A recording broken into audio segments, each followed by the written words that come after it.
caso, você vai ajudar a criar um jogador de futebol melhor. Porque ele estará no sistema educacional melhor, automaticamente ele terá mais conteúdo, ele terá uma compreensão melhor da sua vida e cidadania, e quando ele for para o vestiário, ele vai compreender tudo que o treinador passa. Dá um exemplo dessa questão da educação para você ser um jogador de futebol, né? Apesar da gente ter conversado aqui nos bastidores antes que do time do Barcelona está bastante fraco, né? O time do Barcelona está bastante desatualizado, né? Mas um trabalho que a gente tem que reconhecer ali no Barcelona é o trabalho que eles fazem na base ali na La Masia. Porque eles se preocupam em não educar o jogador somente para ele ser um jogador de futebol, mas eles também têm todo esse contexto educacional, esse contexto emocional, que você percebe também que o perfil de um jogador do Barcelona que saiu da La Masia, se a gente vê um Messi, se a gente vê um Piqué, eles têm um perfil assim, uma personalidade, um jeito de lidar com as situações muito diferentes do que de outros jogadores de futebol.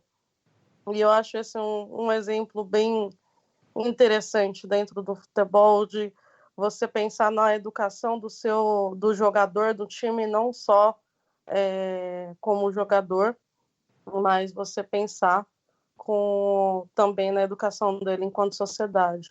Por que o Brasil é um país que produz jogadores tão bons assim? Aí tudo que o Elias falou fez todo sentido na minha cabeça. Cara, principalmente essa questão de educação para o cara conseguir ter uma noção tática do negócio, né? Poder receber uma informação mais complexa do técnico, enfim. Como que a gente produz jogadores tão bons se a gente é um país tão defasado intelectualmente, né? A gente está tão preso ao século XIX na educação. E seria isso só porque o Brasil realmente é o país do futebol? Há um amor social que atinge as classes mais baixas, e aí as crianças jogam desde cedo, criam essa coisa física, essa coisa de estar acostumado com a bola, de fazer a jogada tática e etc. E aí produz grandes jogadores, e isso é histórico. Ou não, ou é outra coisa. Expliquem para mim, assim, como que o Brasil ainda é o país do futebol, mas ao mesmo tempo o Brasil deixou de ser o país do futebol popular, né? Deixou de ser o país que representa realmente a conexão futebol-povo, como o Elias já estava comentando, de que ninguém liga para a seleção, e realmente, de fato, ninguém liga para a seleção, nem os próprios jogadores da seleção. Essa é a sensação de um cara que não gosta de futebol, tá? De quando eu era criança e eu olhava para a seleção e falava, porra, pelo menos é o quarteto fantástico, e é não sei o quê, e os caras se amando, e se dando bem, se abraçando mesmo perdendo. Aí, de repente, Neymar briga com todo mundo, e aí aquela coisa meio sem paixão, sem amor, sem... Tá ali porque tem que estar, e foda-se. Essa é a percepção minha, e vocês podem dizer que eu tô errado, enfim, me explicar um pouco. Só trazendo isso. O que eu acho da pergunta do Léo, eu acho que é porque aí, o Brasil âncora, isso mesmo, âncora. Tem que falar mesmo, âncora. Fala aí, âncora. Eu acho que é porque simplesmente o Brasil é um país que tem muita gente pobre, e a única diversão que tem pra criança pobre é jogar futebol na rua, jogar futebol no campinho do bairro. Eu acho que é por isso. Acho que a quantidade de pobreza num país determina o quanto de talento vai acabar saindo do futebol, porque acaba sendo uma das poucas. E aí, o porquê o futebol tem muito negro, é meio por aí o que eu acho. Só sobre esse final de seleção, eu acho que, na verdade, o que acontece é que, de fato, o Brasil, a seleção ficou muito distante do brasileiro por várias questões, né?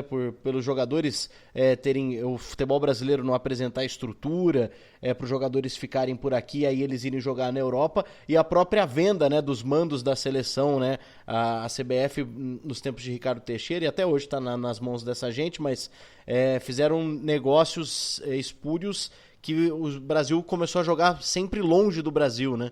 E aí isso foi criando uma distância, e aí quando o Brasil vem jogar aqui, em São Paulo, existe uma questão de uma cultura mais fria do torcedor que vai a mais, de não sei o quê, e aí, enfim. Mas só respondendo essa questão, eu acho que o futebol, o brasileiro é bom de bola, porque o brasileiro é pobre. Essa é a minha visão. Eu tenho adendo para fazer essa questão que o Paulo colocou, né, que já iria ser um pouco a minha resposta, porque eu acho que essa questão é um pouco ainda mais cruel, porque a gente tem uma estrutura dentro da sociedade que o futebol acaba sendo visto como uma tábua de salvação para muitas pessoas. Acaba sendo visto como um lugar que você pode chegar e você pode mudar a sua vida. E isso acaba trazendo uma coisa muito horrível, que é uma lógica meritocrática que tem por cima disso, né? Que as pessoas acreditam, não, porque se você se esforçar, se você treinar, se você mandar ver, você vai chegar num time grande, aí você vai chegar a jogar na Europa. Cara, trocando aqui, né? Além do futebol e passando para o futebol americano, tem até uma recomendação para fazer quanto a isso, que não é no Brasil, é nos Estados Unidos, mas tem um seriado na Netflix que chama Last Chance U, que é sobre os caras que jogam nos junior colleges dos Estados Unidos, sonhando um dia entrar na NFL. Por mais que seja um seriado nos Estados Unidos e de futebol americano, acho que ele diz muito sobre essa lógica meritocrática que eu quero dizer. Eu acho que é uma realidade bastante parecida, que tem meninos que vão lá jogar futebol americano, eles acreditam que com aquilo eles vão mudar a vida deles, vão mudar a vida da família deles, que eles vão entrar na NFL, sendo que a porcentagem de jogador que entra na NFL, tanto também a porcentagem de jogador que acaba criando uma carreira dentro do futebol mundial é muito baixa. Então a gente conta com essa grande quantidade de gente tentando. E o futebol feminino mesmo tem uma coisa muito pior ainda nessa questão, porque a gente não tem uma estrutura para você tão grande quanto do futebol masculino. Eu lembro uma vez que eu fiquei um pouco impactada de ver uma menina que ela era vista como uma grande promessa do futebol feminino, e ela estava jogando no time de base de São Paulo, e todos os dias o pai dela saía da cidade dela, acho que era, não vou lembrar a cidade dela, Cotia, talvez, de moto para levar... Não, Cotia é o centro de treinamento de São Paulo, perdão.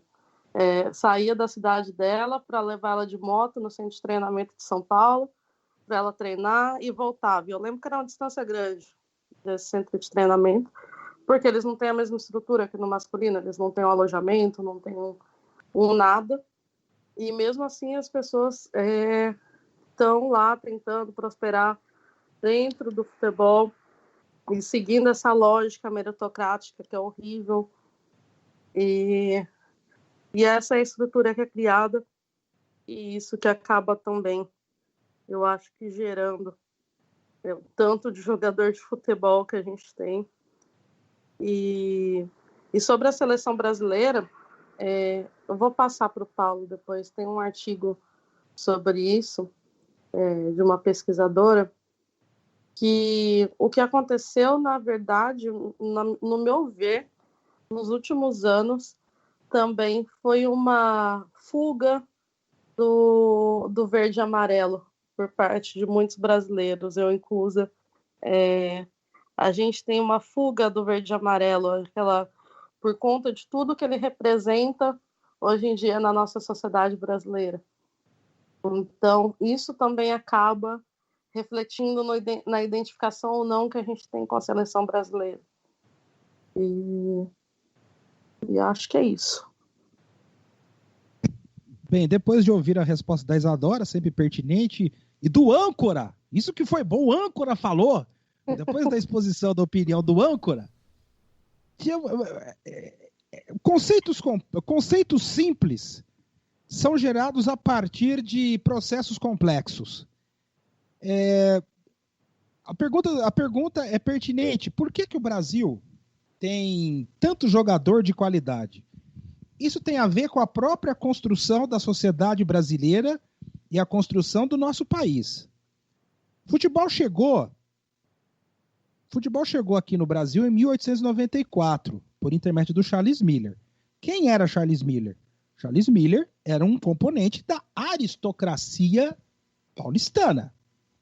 Então, o futebol, no início, foi um esporte de elite, um esporte restrito.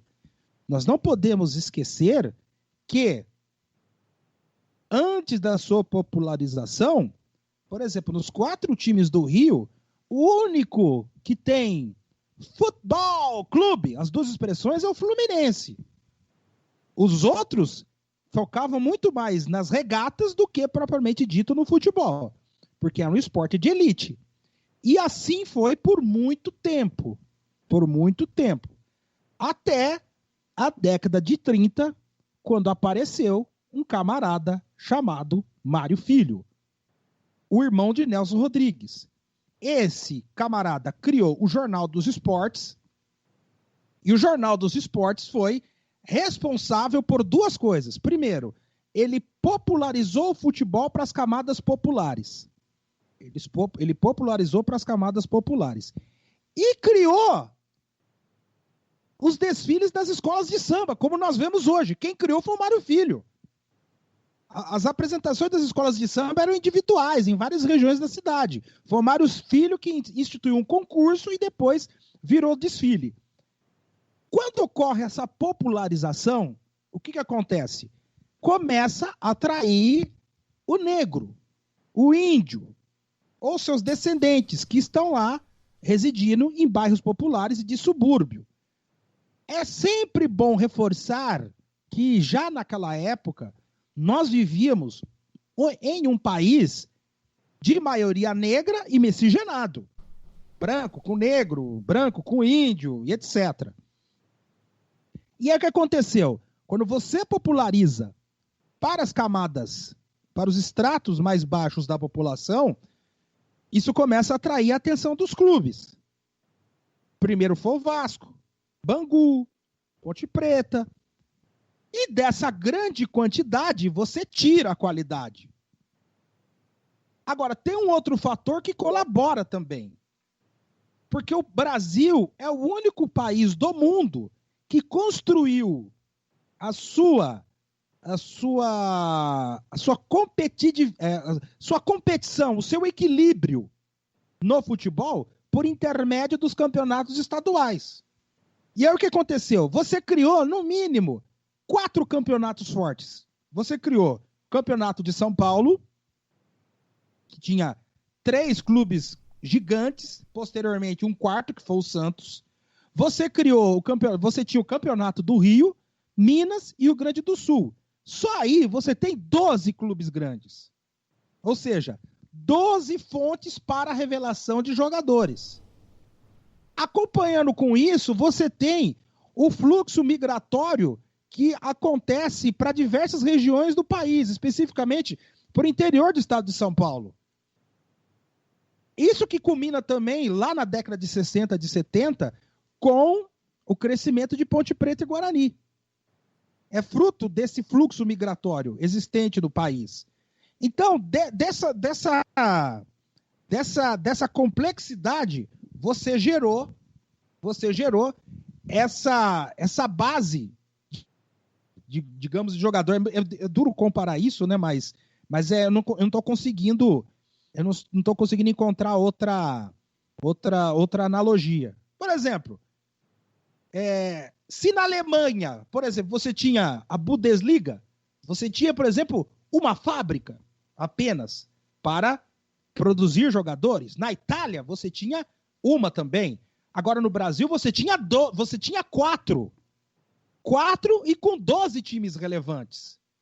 Então, por isso que foi instituída essa rivalidade Rio-São Paulo, especificamente na década de 50, porque você, dentro do próprio país, você começou a criar escolas de futebol. E escolas de futebol que são um reflexo da nossa miscigenação. Por que Grêmio e Inter são considerados times mais disciplinados? Ou mais guerreiros? Porque eles estão no Rio Grande do Sul, que é um estado muito próximo do Uruguai e da Argentina, e existe uma colonização alemã muito presente ali. Então a disciplina acaba fazendo parte disso. Por que o futebol do Rio é mais malicioso, mais técnico? Porque o estado do Rio de Janeiro ele foi forjado a partir da mistura de portugueses com negros, e aí você reflete no gramado. Então, são tantos perfis que você acaba gerando muitos